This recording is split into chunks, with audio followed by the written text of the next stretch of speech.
A date which will live in infamy. Both of those projects, initiatives, got off the ground because of the Ger. For the 11 Olympic team members slain in West Germany, the Olympic Games... Zugehört waren Brüder in Amerika. Schon 1000 Shabbos at this guitar. Out of the 24 who were killed were Americans who had come to learn in Hebron. I say 1 million Jewish children who were made to be Katnusas.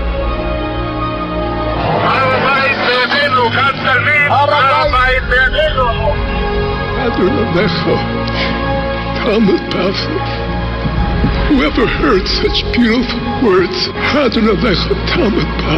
It is never too little. It is never too late. And it is never enough. Jewish History Soundbites, bringing alive the world of our glorious past. Here is our host, live from Jerusalem, Jewish historian and tour guide, Yehuda Geberer. Welcome, everyone, to Jewish History Soundbites. This is Yehuda Geberer with another episode of Jewish History Soundbites, and this episode is in our ongoing series of Great American Jewish Cities. This time we're up to the 5 towns on Long Island, and this episode has been generously sponsored in memory of Rabbi and Rebbitzin Binyamin Kamenetsky, who are from the founders of the Orthodox community of the 5 towns. And in that context, I want to mention that the current head of the South Shore Yeshiva is also a friend and a scholar in his own right, and also a dedicated listener of Jewish History Soundbites, Rabbi Mordechai Kamenetsky. I want to thank him for taking the time to provide a huge amount really, of information that he himself has researched, written, and published in many forums, and has graciously shared it with me for use on this episode. So, the 5 towns, we start to speak about the Jewish history of the community of Lawrence-Cedarhurst, Woodmere, Hewlett, and Inwood.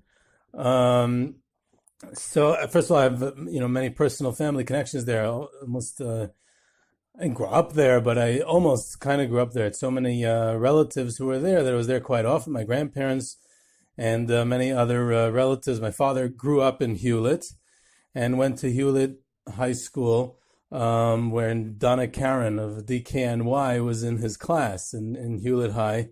She grew up in Woodmere. She was, another Jew from the Jewish community of the 5 towns. And so my father told me that the Hewlett High School was mostly Jewish, up to 90% Jewish, the student body, but of course 0 Orthodox. This is in the 1950s, early 60s. So it was very much a Jewish community, but a different type of Jewish community. And the 5 towns Jewish community developed even a bit pre-war, very little in the pre-war era. It is a Jewish community that developed kind of late. It's a product primarily of the post-war. It was more in Far Rockaway pre-war. Even there it was small, but we covered that in the Far Rockaway episode. But there is, once I mentioned Far Rockaway, there is a strong connection between the two.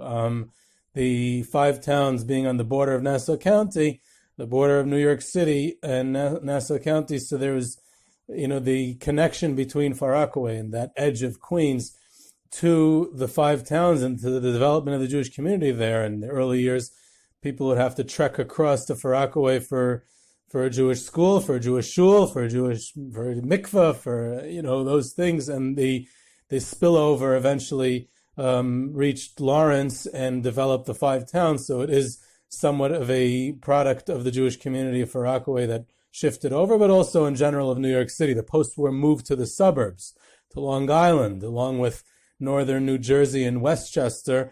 So in general, the move to the suburbs in the post-war in the 1950s, a lot of the war veterans came back and they were entitled to all kinds of housing grants and Manhattan and then New York City got crowded. For instance, I said my father grew up in Hewlett. The way my grandparents reached there was he was in the military. He was a dentist in the military during World War II. And when he was discharged from the service, and he was able to get a housing grant in Stuyvesant Town in Manhattan. And then it just got too crowded and inconvenient to live in Manhattan, so they moved out to Long Island in the 1940s already, right after the war, a couple of years after the war, and they moved to Hewlett, and there he opened a dental practice in Woodmere for a half a century. He had a dental practice in Woodmere, and that's where I used to go to the dentist growing up. And then, of course, he got lunch in Hewlett by my grandparents. This is not to be confused with another famous Jewish dentist from Woodmere, Howard. Howard was a dentist in Woodmere, but he's a different dentist. Now they call him Chaimel, and on Shabbos he wears a shtreimel. That's a whole different story.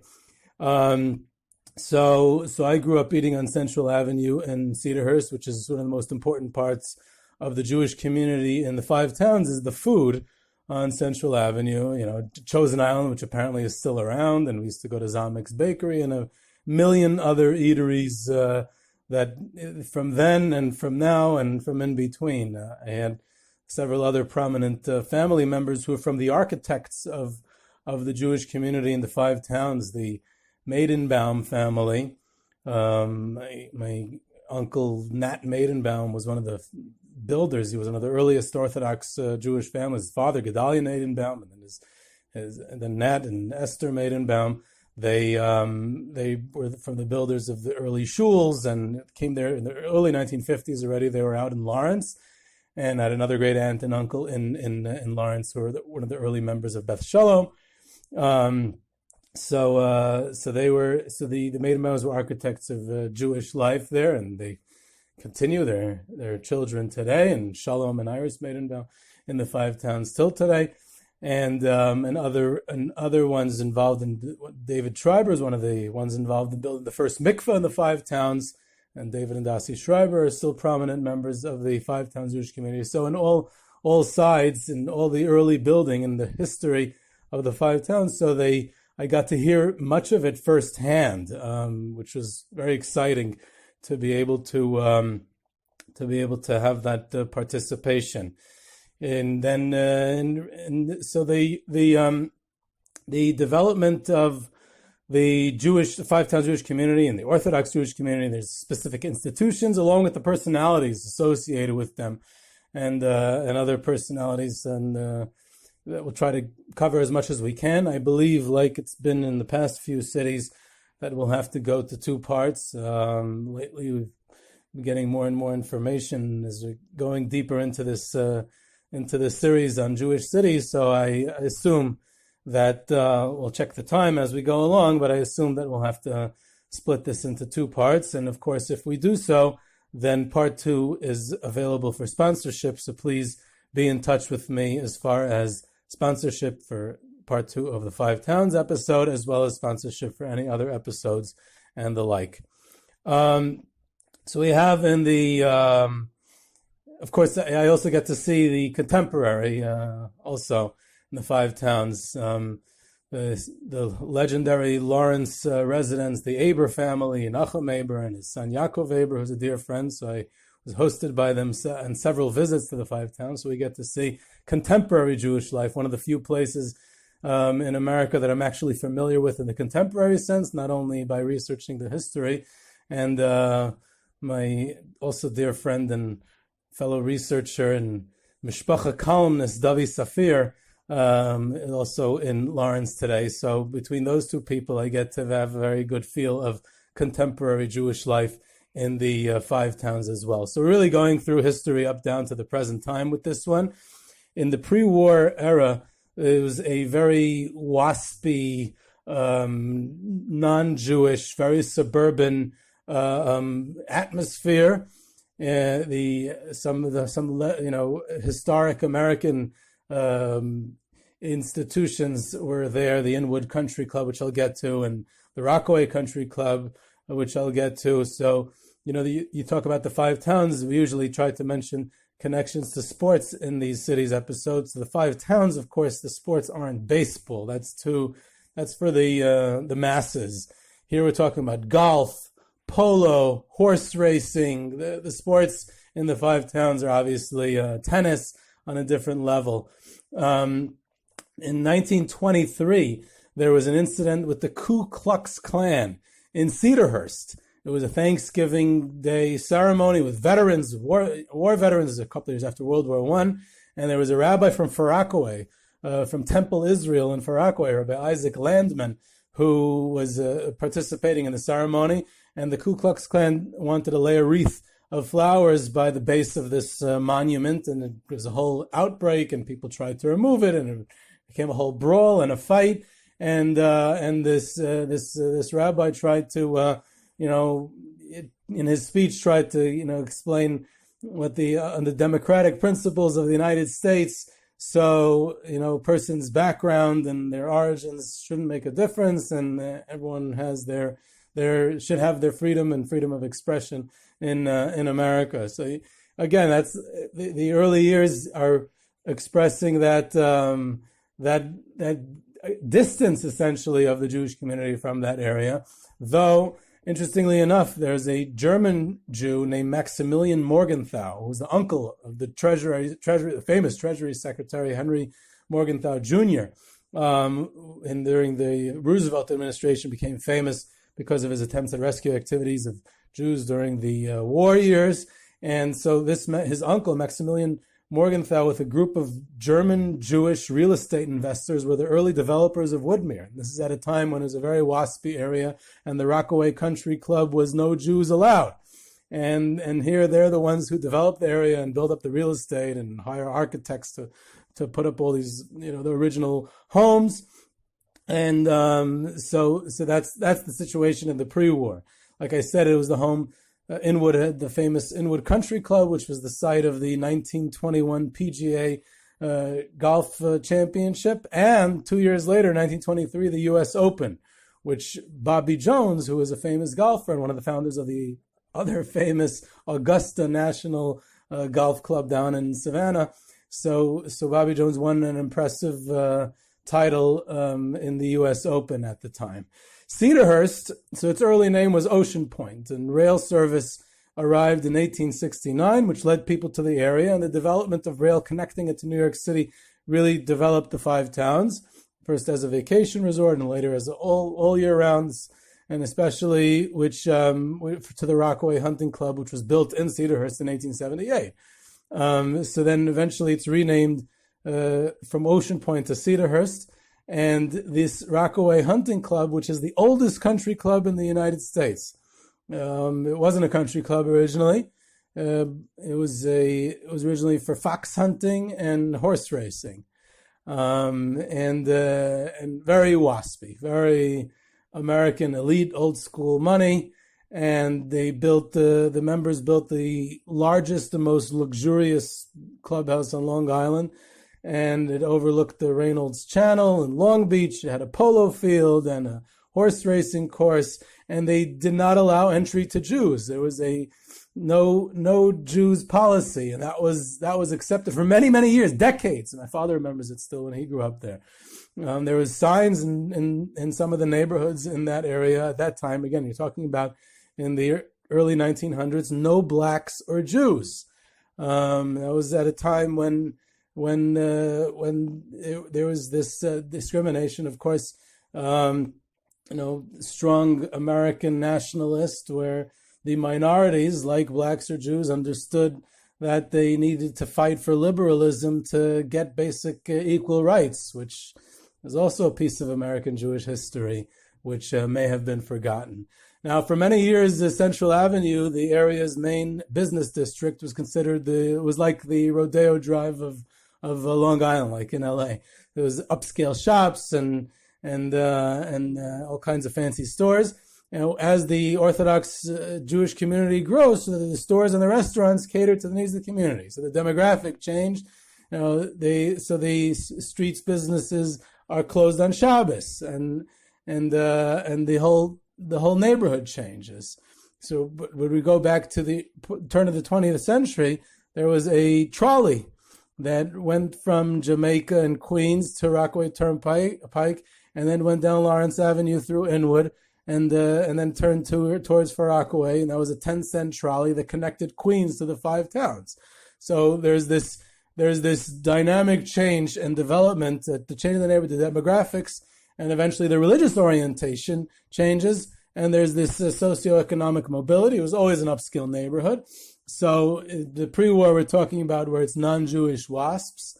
In the post-war we're talking about the second and third generation secular or conservative Jews, and later on the Orthodox Jewish community develops. It's an evolving place. And until the late 1950s, the early 1960s, there was literally no Orthodox Jewish neighborhood to speak of. So it's a very relatively new, not historic Orthodox Jewish community. I'll just focus on a couple of the Orthodox institutions that were built over the years and the personalities that were associated with them, so we get a feel through that. It's a kind of a prism to understanding the development of the community. The first Orthodox shul was Beth Shalom. It was founded in 1928, and it wasn't called Beth Shalom then. The name came later. There's barely any Jews in the area, let alone Orthodox Jews, like I said. There's actually almost no people altogether. There's a lot of empty land. And one of the early rabbis was a fellow by the name of Robert Marcus, who was actually the first Jewish chaplain in the U.S. Navy, and he was involved with the liberation of the concentration camps and the assisting of the survivors during the war. Now, I've actually been to Beth Shalom many times, as several of my family members are members of the shul. The beautiful edifice that was built many, many years ago in the early years of the shul. And the primary influence, the one who had the impact the most on the shul, was the legendary rabbi for close to 40 years, Rabbi Gilbert Klaperman. And he was born in Harlem, and he went to Yeshiva Rabbi Israel of Salanter in Harlem, which is also an interesting story. The Yeshiva in Harlem, and it's named after Rabbi Israel Salanter. And eventually he's a Talmud of Rabbi Moshe Soloveitchik and the Rav in YU, and Rabbi Belkin. He was close with all three of them. And then YU sends him, after they give him smicha, they send him to different positions to be a rabbi. First they send him to Canada, where he ends up being a chaplain in the Canadian Army. And then he was later in Charleston, there's a couple other places. And then in 1950, he goes out to Long Island and he becomes the rabbi of Beth Shalom. He wanted to very much influence Jewish life there, so he founds a day school, the Hillel School, which until then the only day school in the area was in Far Rockaway, Hewlett. There was no day school in the 5 towns. So here he founds the Hillel School. We'll get to other day schools that were founded in the Yeshiva of South Shore, which is a whole story also. But here we have the Hillel School that originally had its classes in the shul. They didn't have a building. They had it in Beth Shalom itself. Rabbi Klaperman was active on behalf of Soviet Jewry. He even traveled to the Soviet Union. And he once even met and spoke to Khrushchev, which was quite an impressive meeting. He met the Pope. And at one point also, he built the first eruv in Lawrence, again, to create a growing Jewish community. He creates the Vad HaKashrus of Lawrence, which still exists today. He just passed away 2 years ago at the age of 96. He was quite a scholar and lecturer and writer as well. One of the early notable members of the shul, Beth Shalom, was Herbert Tenzer. Now, he was the first Orthodox congressman in the House of Representatives. He even once held a Rosh Hashanah services on Capitol Hill because John McCormick, the legendary Speaker of the House from Boston, one of the longest, as far as I know, one of the longest, about a decade, 1960s and early 70s, he was the Speaker of the House. He was quite a colorful character also. There's interesting stories about him. So either way, John McCormick, it was when Boston was at its heyday. McCormick was the Speaker of the House and Kennedy was the President of the United States. So McCormick needed Tenzer's vote. So he had to be there for Rosh Hashanah. So Tenzer was actually a lawyer. He was a philanthropist also, and he was one of the heads of the Vadat Salah during the war, especially after the war. He headed the division of the Vadat Salah, which was to locate Jewish children who had been hidden with Christian families and monasteries and to help them rejoin the Jewish community. It was a whole story that Tenzer was involved with in the Vadat Salah, which is an important story. Perhaps we'll get to it another time when we cover that aspect of post-Holocaust rescue. And either way, Tenzer served in the U.S. Congress for 4 years in the late 1960s. He was also partners with Stephen Klein and Barton's Chocolates, and he was very much affiliated with YU. He was the founder of the basically all the graduate schools in YU, the Einstein School of Medicine and the Cardozo School of Law and the Business School, and he was on the board of trustees, and he served as the chairman of YU. And later, when Rabbi Klaperman retired, so Rabbi Kenneth Hain became the rabbi of Beth Shalom and further developed the shul. Another shul in the Five Towns, interesting situation also, is the Sons of Israel. It was an Orthodox shul, and then, like most Orthodox shuls across America, across the United States, in the 1950s, they removed the mechitza. That was the era of removing the mechitzas. And every shul, and they switched, eventually, almost every shul switched to conservative. Orthodox, it was called the death of orthodoxy outside of New York City. But here, the Sons of Israel, they never officially became conservative. They never officially joined the conservative movement, and it was written into their charter that they have to use a traditional siddur. So till today, they use an Orthodox siddur, like Art Scroll or something of the like. So it's a truly a unique situation where you have no mechitza, but they use an Orthodox siddur, and not officially part of the conservative Judaism. Another early shul was the Young Israel of Woodmere. The Young Israel of Woodmere was started by Rav Binyamin Kamenetsky, who's more famously associated with the Yeshiva of South Shore, which I'll get to. Rav Binyamin Kamenetsky was the oldest son of Rav Yaakov Kamenetsky, which I'll talk about him in a couple of minutes when we get to the Yeshiva of South Shore. But eventually he cedes his position. It was too much for him to carry both positions, so he cedes his position to Reb Shya Lebor, which I'll also get to in a minute, a fascinating individual who's the rabbi there for 2 decades. And then later on, from the 1980s, for Rabbi Hewlett, who's still the rabbi there. It's the largest Orthodox shul in the United States, aside from the big Hasidic ones like Satmar. But like a congregational shul, it's pretty much the largest shul in the United States, a huge, which is already subdivided into several smaller shuls. Rabbi Shai Shechter, a young and rising superstar in the American rabbinate, is one of the rabbis in the Young Israel of Woodmere today. But Rabbi Billet, I once had the privilege of spending a plane ride with. I was on a flight, and I look next to me, and I recognize the face, and I say, Rabbi Billet, I presume. And he's, so we got into a whole schmooze, and we spent the entire flight, and he's a great schmoozer. And we talked from beginning to end of the flight. It was great. We covered a lot of topics. I remember one thing Rabbi Billet told me is that he said that he's a Galicianer, Belzer Chassid, from a family of Belzer Chassidim, and he says to me, "I look like that, don't I?" And he said, "But Rav Soloveitchik turned me into a Kalta Litvak." So there goes his Belzer Chassidim. Now he has to be a Kalta Litvak. Today, Rabbi Axelrod is also the rabbi in Young Israel of Woodmere. So Rabbi Shya Lebor, who was one of the earliest rabbis, he came from a Lithuanian wealthy immigrant family in London. He went to public school because there were no Jewish schools in London at the time, but he had private tutors. Among one of his private tutors was Rabbi Eli Lapyan, who his father hired to learn with him. And from London, he goes to study in the Mir in Poland in 1936 at the age of 18. And Rabbi Yudel Finkel eventually gave him smicha. And when the war breaks out, he escapes. He goes to the United States, where he studies in Tervadas and at YU, and he got a degree from Columbia. And he served as a chaplain also in the U.S. Army, and he was after World War II, not during the war. And he was in the Bergen-Belsen DP camp helping survivors in the post-war. In 1960, he becomes the rabbi in the Young Israel of Woodmere. He was involved with David Schreiber in building the first mikveh in the Five Towns. He was also involved in the Vada Kashrus.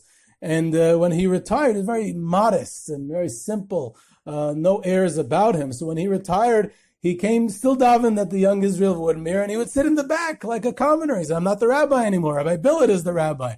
And Rabbi Billet refused to allow this, and he would not allow the davening to start. He insisted that Rabbi Lebor come up to the front and sit up next to him. Otherwise, he doesn't feel comfortable, the rabbi, for so many years, sitting in the back. A few years later, 1980s, Rabbi Lebor is retired now. He moves to Israel. What does he do? He said, "I'm a Mir Talmud. I studied in the Mir Yeshiva in Poland. I had to escape because of the war. And then I was a congregational rabbi for decades. So now I'm retired. I went back to the Mir." And he sat down to learn in the Mir Yeshiva in Yerushalayim, enjoyed a very warm relationship with Rav Tzvi Finkel. the previous Yeshiva of Woodmere. And there's another shul that developed in the five towns, the young Israel of Lawrence-Cedarhurst. And one of the famous rabbis there was a very interesting individual named Nochum Tzvi Kornmehl. And he was from Vienna, also escapes because of the rise of Nazism. And he was a rabbi in Albany. Later, he becomes a rabbi in young Israel of Lawrence-Cedarhurst. He was a kashrus pioneer. So he was the brother-in-law of Stephen Klein of Barton's Chocolates. And he was very involved in kashrus and consulted with many of the other leading kashrus rabbinical personalities in the United States at the time. And he was the first one to come up with the formula for kosher gelatin. It was needed in a lot of the products in Barton's, where he was in charge of the kashrus in the company. And he came up with kosher gelatin, which was an important advance in science and in kashrus, and it's to his credit. He was a very active community leader, very much invested in the youth of the community, of his shul, very much devoted to them and to their interests and to their needs, and he was incredibly dedicated to the members. When he fell ill and he had to be hospitalized, he insisted on not choosing a hospital that had the best medical care, but he wanted to be in a hospital that was local, that was nearby, because what if a congregant needs me while I'm sick in the hospital? I don't want him to have to schlep and travel far to consult with me. An incredible dedication to his congregants. And once he retired, he was succeeded by Rabbi Moshe Teitelbaum, a prominent rabbi also in the five towns. And one of the founding members of the Young Israel of Lawrence-Cedarhurst was a very interesting individual named Manfred Lehman. Dr. Manfred Lehman, who aside from all his activism and community involvement and building and supporting Jewish life, other philanthropists in the five towns, within Young Israel and many other of the institutions and the Torah institutions of the five towns, he also was a tremendous scholar. He taught himself at a young age Egyptian hieroglyphics. You know how to read that. He was involved. He studied archaeology. He wrote his doctorate on believe it or not, on the property transfer law of the Chitim, the ancient Canaanite tribe who sold Avraham Avinu the Maras Machpelah. So the property transfer law. In other words, the doctorate was to explain how they sold the Maras Machpelah to Avraham Avinu and how that property transfer went. And a very scholarly individual, wrote quite a bit. He was a world traveler. He was involved with the Cairo Geniza and the Dead Sea Scrolls, and he did lots of business with African nations. He built the telecommunications empire there, and he was born in Sweden. He came to America in 1940. He was a big Zionist. It seems like he was a absolutely fascinating personality. Now, all these shuls are nice, but if we don't invest in Jewish education, then it doesn't have a Jewish future. So we have the Hillel School, which I mentioned, under Rabbi Klaperman, involved Beth Shalom, but then you have the Yeshiva of South Shore, Rav Binyamin Kamenetsky. Rav Binyamin Kamenetsky, he founded the Yeshiva of South Shore, which eventually expanded, a yeshiva, and a koil, and a high school, and he started the girls' school, which eventually moved to Farakoi, which is Tag, and he started with a Torah Masorah affiliation with Dr. Joe Kamenetsky, the head of Torah Masorah, with no family relation there. But it was the first real Orthodox, especially non-Coed, a separate school in the five towns in 1956. In 2006, interestingly enough, in honor of the 50th anniversary of the school, the South Shore Yeshiva, Sir Rabbi Binyamin Kamenetsky founded the Five Towns Jewish Heritage Society to record the history of the Jewish community, which his son, Rabbi Mordechai, continues with his writings, but a strong history interest on the part of Rabbi Binyamin, which is important. And in fact, he grew up in Titevian, where his father, the Rabbi Kamenetsky, was the rabbi. So he grew up, English was not his first language, and he became a very prominent and active rabbi in the five towns. He had to know English. So in fact, when he was in his early years in the United States, the one who taught him English, tutored him in English, was a much younger boy who eventually became a rabbi, and eventually left the rabbinate and observant Judaism and became a comedian, and that is Jackie Mason. So Jackie Mason taught Rabbi Binyamin Kamenetsky English. Go figure which words he taught him, which ones he didn't, but maybe the style, I don't know. I never heard Rabbi Binyamin Kamenetsky speak, but he taught him English. Either way, so he was the oldest son of Rabbi Yaakov, and he was sent as a young boy from Stevian to learn in Shavel in Lithuania, and then later in a younger yeshiva for younger boys in Kelm, and then later in Telz. He learned in Telz, and when they moved to America, he studied in the newly opened Chavetz Chaim Yeshiva of Reb David Leibowitz, who his father was close friends with from Slobodka, and then later on in Ner Yisrael of Baltimore by Reb Ruderman, who also was a relative and close to his father from Slobodka. But then eventually he goes to Hasidish Shidduch. He marries Cyril, the daughter of Reb Pinchas Eliyahu Spiegel, who was the Ostrov Kalashiner Rebbe. And he becomes a second grade Rebbe in East New York. And one day, as a Rebbe in the second grade of East New York in Brooklyn, there's a boy who raises he's taking attendance, and he asks the boy, it says where the boy is from. It's the beginning of the year. And it says that the boy is from Cedarhurst. So he asks the boy, where's the Cedarhurst? Do you mean Canarsie, where there was a big Jewish community at the time? So the guy says, no. The boy says, no, I come from Cedarhurst. It's out on Long Island. So Rav Binyamin Kamenetsky had never heard of Long Island, a place so far away. So he says to him, why don't you go to Cheder in Long Island? So he says, there is no Cheder in Long Island. My parents wanted me to study in a yeshiva, in a Jewish school, so they had to send me to Brooklyn. So eventually what he does is he actually moves to Woodmere, and he started what would become the Young Israel of Woodmere, which I mentioned. And then he starts with Joe Kamenetsky from Torah Messiah, the day school, and it was the first all-boys school in the area. And Rabbi Yaakov Kamenetsky's father told Rabbi Binyamin to go to Long Island because Torah was given in a desert, and you should go try, endeavor to build Torah in a desert where there is none. So he was heavily and actively involved in all the major, Rabbi Yaakov, his father, because he sent his son out there. He was involved in all the major educational decisions of the yeshiva. He participated in all the meetings. He would come visit out in the yeshiva very often. He once came in 1970. It was during the whole hijacking story, and Rav Hutner was hijacked, and all the other Jews out in Jordan, they were terrorists and had taken them. And Rabbi Yaakov was very involved in that. So he shows up to this Yeshiva of South Shore meeting exhausted because he was involved to taking care of things most of the night. So he said, I still came because this is important to me. And he insisted on not missing a meeting. He had it as utmost importance to be involved in the yeshiva. And Rabbi Yaakov would visit the yeshiva often.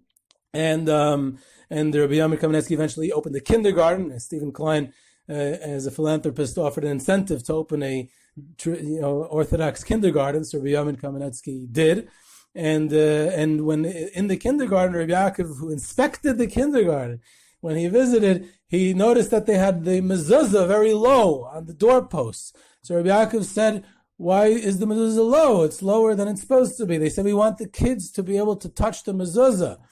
So Rabbi Yaakov said, don't lower the mezuzah, raise the children. Have a chair next to the door and raise the children up to do the mitzvah properly, which I felt wasn't just in the literal sense, was also in the symbolic sense. He also insisted, Rabbi Yaakov insisted, that there shouldn't be Yiddish spoken in the yeshiva. Catering to American kids, it should be only English, which, believe it or not, was a novelty at the time, and today is pretty much standard. He encouraged the building of the Masifta and the post-high school based medrash. He would even attend the graduations. That's how involved he was.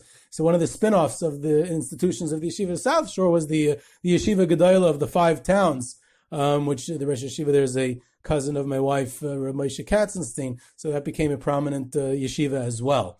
There's plenty more to speak about the South Shore Yeshiva. I'm not going to get involved in too much in depth because I want to move on to other anecdotes and institutions and personalities of the 5 towns. So you have in North Woodmere, which is kind of like the 5 towns, a little bit further out, you had they deserve an episode on their own, so I'm just going to mention them in passing, Rabbi Beth Shalom and Rabbi Esther Jungreis, North Woodmere. So they're Holocaust survivors from Hungary, having gone through whatever they went through. And they come to the United States, he becomes a rabbi, and they become kiruv pioneers before the term had been coined, and before it was in style. And they in the early 1960s they initiate a laning the Megillah on Purim on the LIR, on the Long Island Railroad, where Rebbetzin Jungreis gives out homemade Hamantaschen, and this is before there's the famous Daf Yomi shir on the LIR. So that already, it's another part of history of the 5 towns, the Daf Yomi shir, that they have their own car, their own train car, and going into the city every morning, studying the Daf Yomi, going from the 5 towns in Long Island, and using the train ride to study Daf Yomi. So before that, even you have the young guys doing the Megillah laning on Purim there.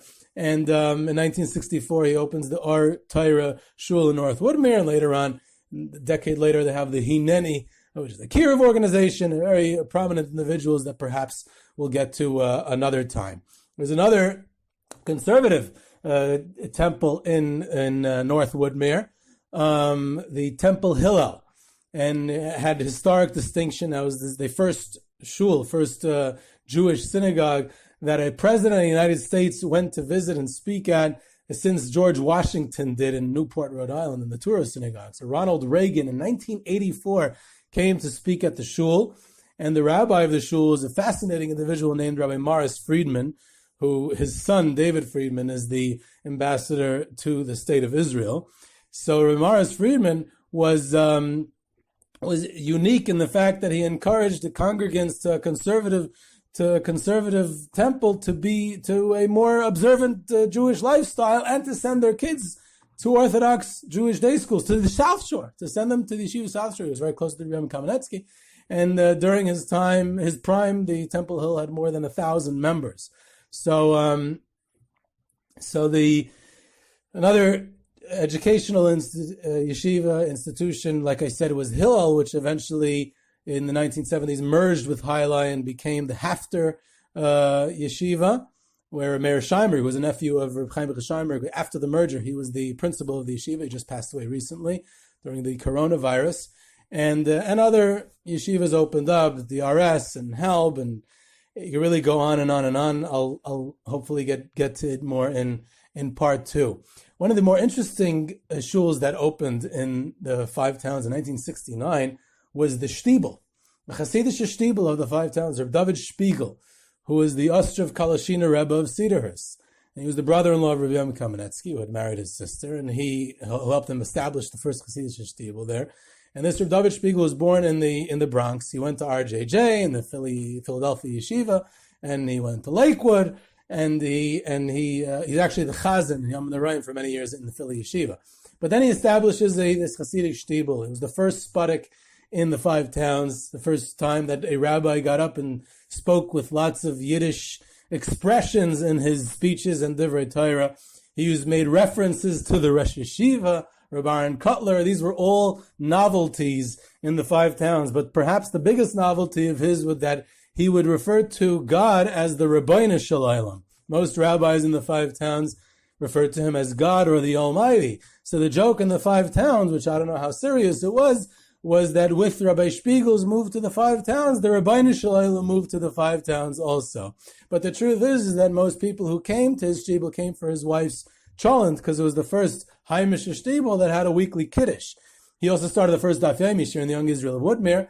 Later on, Rabbi Gruber was a Hasidic rabbi in the 5 towns, and if we're talking about the growth of Hasidus in the 5 towns, so we have to mention that later on, Rabbi Moshe Weinberger, Eish Kodesh, builds up in Woodmere, and that's spearheads the 3rd Neo-Hasidic revolution, which is fundamentally different than the first 2 Neo-Hasidic revolutions in the history of the Hasidic movement. The first one was in the pre-war era in Poland and in Germany by Martin Buber and Hillel Zeitlin and other people like that.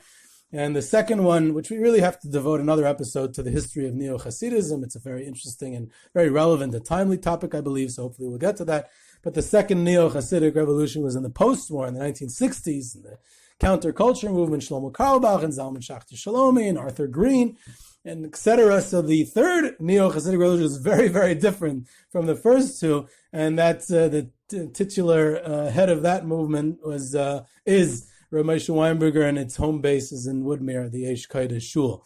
So we have to get a little bit to food of the 5 towns, because that's an important component of the Jewish community. And you have the Vada Kashrus, which was started, like I mentioned earlier, and Sabra's Pizza was the first kosher establishment. And it was originally called Zuzu in Far Rockaway, so I'm really happy they changed the name. But they had, in more recent history, a very fascinating story. of the kosher Dunkin' Donuts in the Five Towns. It had a scion of the Chernobyl Hasidic dynasty, a fellow by the name of Reb Shlomo Twersky, whose father was the last Chernobyl Rebbe in Borough Park. And Reb Shlomo Twersky did not take over his father as the Chernobyl Rebbe, but in his later years, he moved from Flatbush to the Five Towns. A bunch of his children lived there, and he's passing by the Dunkin' Donuts one day, and he says, why don't we make this kosher? And he eventually made it kosher on his own initiative, and he convinced the owners. He came in as a partner. He left because he was uncomfortable with the fact that it was open on Shabbos, even though he was able to halachically get around it, but he didn't want to go that way. But he stayed very close with the non-Jewish owners. In fact, he just passed away 2-3 years ago, and the non-Jewish owners of the kosher Dunkin' Donuts, they came to be Menachem Avel, his children, and they were crying. They said, your father was an angel, and we used to consult him and ask him advice, and we didn't make a move without him. It's an amazingly warm personality. So that's the influence that he had on the non-Jews. And of course, now we have the kosher Dunkin' Donuts as a result.